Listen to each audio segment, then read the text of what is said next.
Constantinople, a city that had been impregnable for over 1,000 years. The stone walls of this city had survived hundreds of wars, emperors, and even the fall of Rome itself. So when another army approached these walls in 1453, people in Europe were confident that it would end the same way it always had. But this time, the city that had stood for a millennium would fall in a single day. But the worst would happen when Sultan Mehmed II's 100,000-strong army entered the city. Today, with the help of archives, historical sources, and reconstructions based on artificial intelligence, we will recreate the last day of the Byzantine Empire.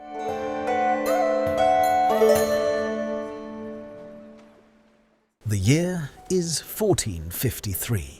By this point, Constantinople no longer looks like the capital of an empire that once controlled half the world. Byzantium once stretched from Spain to the Middle East. Now, only the city itself and a few patches of land around it remain. And even that was held together more by old walls than by the real power of the state. About 50,000 people lived in the city itself, significantly fewer than when Alexander the Great ruled here. Many neighborhoods stood half empty. Some of the buildings had long been abandoned, with gardens growing right in the middle of old palaces. But despite this, Constantinople still looks majestic. The huge walls of Theodosius, built in the 5th century, stretch for several kilometers and consist of several lines of defense. In 1,000 years, no army has been able to break through them. That is why the inhabitants of the city simply go about their business. Like this man, for example, a tax collector at the city pier. His job is simply to stand by the warehouses and record how much grain, wine, or fabric has been brought into the city so that the empire can take its share. In the morning, he has already managed to quarrel with 2 merchants who are trying to understate the amount of goods in their documents. Another one just silently slipped him a few silver coins to make the papers look a little more modest, which was perfectly normal for Constantinople. And as you can see, he couldn't care less that a few miles from the city on the other side of the Bosphorus, an army the likes of which the world had never seen was gathering at that very moment.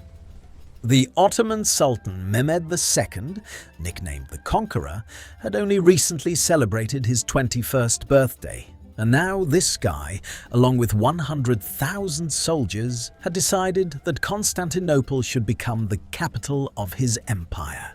But the city's defenders were far fewer in number.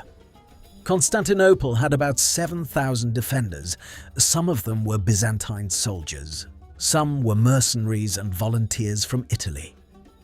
One of their commanders, Giovanni Giustiniani, brought several hundred well-armed warriors and was effectively leading the defense of the most important sections of the walls. At first glance, the city seems doomed, but Constantinople has been in this situation many times before. And almost always, its huge walls have saved it. And as you can see, I am still standing here and I am in no danger. But the next day, everything will change. And it will happen because of the Byzantines themselves. A few years earlier, a Hungarian engineer named Urban offered his services to the Byzantines. He knew how to cast huge cannons capable of destroying even the strongest fortifications. But the Byzantine officials decided that Urban was asking for too much money and turned him down. Then Urban went to the Ottomans. There, the young Sultan Mehmed II not only listened to him, but also gave him everything he needed for his work. The result was the largest cannon of its time. The shell weighed 1.5 tons, and it took an hour to reload it. But when it fired, the stone cannonballs crashed into the walls of Constantinople like nothing anyone had ever seen before. Really fucking hard. And so the siege began. With the first shots from the cannons, the people of Constantinople realized that perhaps things would not turn out as well as they had thought. When a stone cannonball hits the outer wall for the first time, part of the masonry literally explodes outward. The stones fly dozens of meters away. The defenders on the ramparts look down and see a crater in the wall the size of a bus. For a city that had relied on these walls for 1,000 years, this looked like a bad sign. But the Byzantines did not give up yet. As soon as the cannons fell silent, workers rushed to the damaged section carrying sacks of earth. Within a few hours, the breach was repaired. The only problem is that in the morning the cannons will fire again. Thus begins the rhythm of the siege. During the day, Ottoman artillery fires at the walls. At night, the city repairs the damage. Every day looks almost the same. In the first weeks, it seems that this cycle could go on forever. But there is another detail that gradually changes the situation. Constantinople has always been considered impregnable, not only because of its walls, but also because of the sea. The Golden Horn Harbour is protected by a huge chain stretched across the water. No enemy ship can enter. That is why one morning the inhabitants of the city wake up and see a picture that seems almost unreal. Ottoman ships are standing in the harbour. At first, no one understands how they got there. The chain is in place, the entrance to the bay is blocked, but the ships are still standing in the water. Only a little later does it become clear what happened. The Ottomans simply dragged their fleet overland. Several dozen ships were carried over the hills outside the city on wooden rollers greased with fat. Overnight, they ended up where no one expected them to be. Now Constantinople is under attack, not only from the walls, but also from the harbour. For the city's residents, this is the moment when it becomes clear that they are completely screwed. A month later, the walls are already covered with dozens of damaged areas. They are still being repaired, but each new blow makes these patches thinner. There are fewer defenders. People are getting tired. And then the Ottoman camp begins to prepare for what everyone has been waiting for from the very beginning: the assault. The night before the assault in Constantinople is strangely quiet. The Ottoman camp outside the walls is huge, but after weeks of cannon fire, this silence sounds almost worse than the shelling. Everyone in the city understands, if the cannons are silent, it means that something will start tomorrow. The churches and monasteries are full of people tonight. Some are praying, others simply sit on the floor and wait. Most likely they have been drinking. A large service is held at Hagia Sophia, attended even by those who usually have nothing to do with the church. For the first time in many years, Orthodox and Catholics stand side by side here. The last time they united was against the Jews. Emperor Constantine XI is not sitting in the palace tonight either. According to the chronicles, he walks around the walls talking to soldiers and commanders. He has no army that can turn the tide. There are only a few thousand people and old walls that have been cracking under cannon fire for a month, but the emperor remains in the city because he has no way to escape. According to legend, before dawn, he says a very simple phrase to his officers that the city must either be saved or perish with him. And judging by what happened next, they did not save the city. Around 4 in the morning, the Ottoman cannons fire their last volley. This is the signal. A few minutes later, the darkness in front of the walls begins to move. The first wave of the assault is made up of irregular troops, soldiers from different provinces, mercenaries, volunteers, those who are expendable. They are thrown at the walls with one goal in mind: to wear down the defenses. Ladders are placed against the walls. People climb up, fall, others immediately climb after them. Everything that can be thrown flies from the walls: stones, wooden beams, arrows. Poor people. The defenders try to hold the breaches that the cannons made in previous weeks. For a while, it even looks like a normal defense.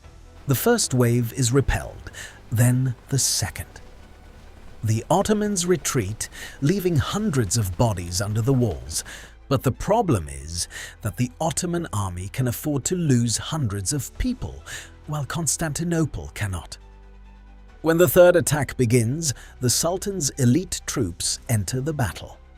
Giovanni Giustiniani, whom we have already met, the commander of the Genoese mercenaries who is in charge of defending the most important section of the walls, is seriously wounded. According to various accounts, he is hit by a crossbow bolt or a piece of stone. He is carried from his position to a ship in the harbour. Giustiniani was one of the few experienced commanders in the city.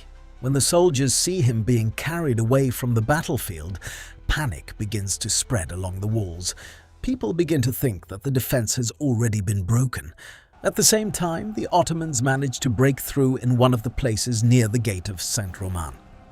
But according to many historians, the first section through which the Ottomans broke through was a small gate in the wall, which could have been left open after night repairs. Several Ottoman soldiers passed through it and raised their flag on the inner section of the walls. When the defenders see the Ottoman flag inside the defenses, they realize that the line has already been broken. Events then unfold very quickly. Ottoman soldiers open one of the gates and the main body of the army begins to enter the city.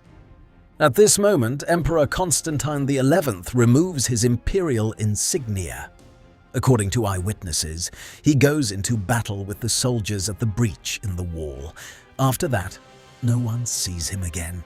His body will never be accurately identified. This is how the history of the Byzantine Empire ends, but for the inhabitants of the city, the worst is just beginning. According to the laws of war at that time, a city taken by storm could be looted.